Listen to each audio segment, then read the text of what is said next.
Tales of the Nightblade. Morvick, Rise from the Crypt, full story. Darkness. Cold.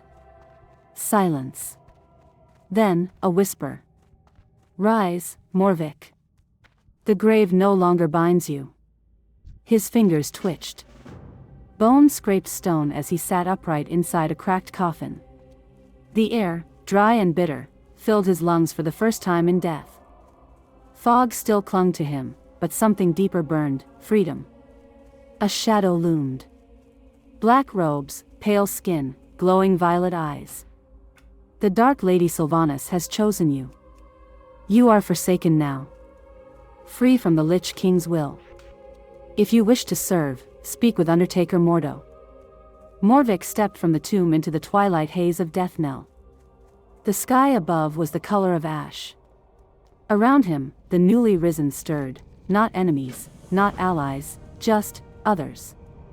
He found Mordo standing at the graveyard's edge, arms folded like stone. The Scourge still infest our borders. Mindless ghouls. Shamblers. Kill them.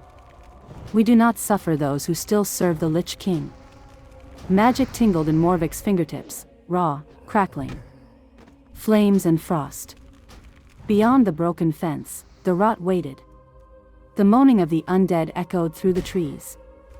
Morvick strode into the corrupted fields, his robes brushing brittle stalks of long-dead wheat. A ghoul lunged. He replied with fire. Another, armored in rusted iron, clattered toward him. He froze it in place, then shattered it with a single blast. The field burned. The wind carried the stench of decay and smoke. He moved like a blade through them, grim, precise. I do this not out of hate, he muttered. But so they may never be controlled again. Each strike severed another thread to the Scourge's lingering presence. When he returned, the graveyard felt quieter. Mordo simply nodded. You're no puppet. You're becoming a weapon. Deathknell's shadows grew heavier as Morvick ventured deeper. The orchard ahead was thick with fog and memory. Here, the dead didn't just groan, they spoke. They whispered his name. Or what might have once been his name. And in the orchard's heart stood a figure, robed in tattered faith. Brother Maldon. A priest who had not yet let go of the light. His congregation moaned prayers, confused, hollow. Morvick knew what had to be done. The first flames were merciful. The frost was silent. Maldon did not scream. He only whispered. You remember too much. That will be your burden. And when it ended, the fog seemed to lift. But within Morvick, the weight of forgotten things pressed ever deeper. The orchard behind the chapel stood like a graveyard of trees. Their bark blistered black, their fruit sickly with plague. No hope remained, only rot. Mordo's order was clear. Burn it. Morvick raised his hand. Fire spilled from his palms like judgment. The branches cracked and fell, screaming in the wind. From the smoke, blighted beasts charged.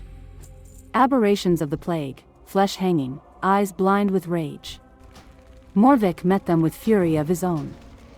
Arcane bolts carved paths through the twisted hounds. A single frost nova froze 3 where they stood. Flames finished them. When it was done, ash drifted like snow. The orchard was gone. So too were its horrors. Only silence remained. Morvick returned to the graveyard one last time. Behind him, Deathknell smoldered, purged by spell and resolve. Before him stretched tearful glades, haunted woods, forgotten ruins, and the path to vengeance. Mordo approached, voice quieter now. You've done more than cleanse. You've reclaimed what we lost. Morvick looked at his hands. They no longer trembled. His magic pulse steady, flame and frost woven into his will. I was once a slave to death, he said. Now I'll master it. I will follow the trail of plague. I will hunt those who brought it. I will find the frozen throne, and tear it down. Mordo offered a grim smile. Then go, Morvick. Let the world remember your name. Cloak snapping behind him, Morvick stepped into the mist. Not as a servant. Not as a victim. But as a weapon born of the grave, ready to reclaim a world from the cold hand of death. Please like and subscribe for more stories.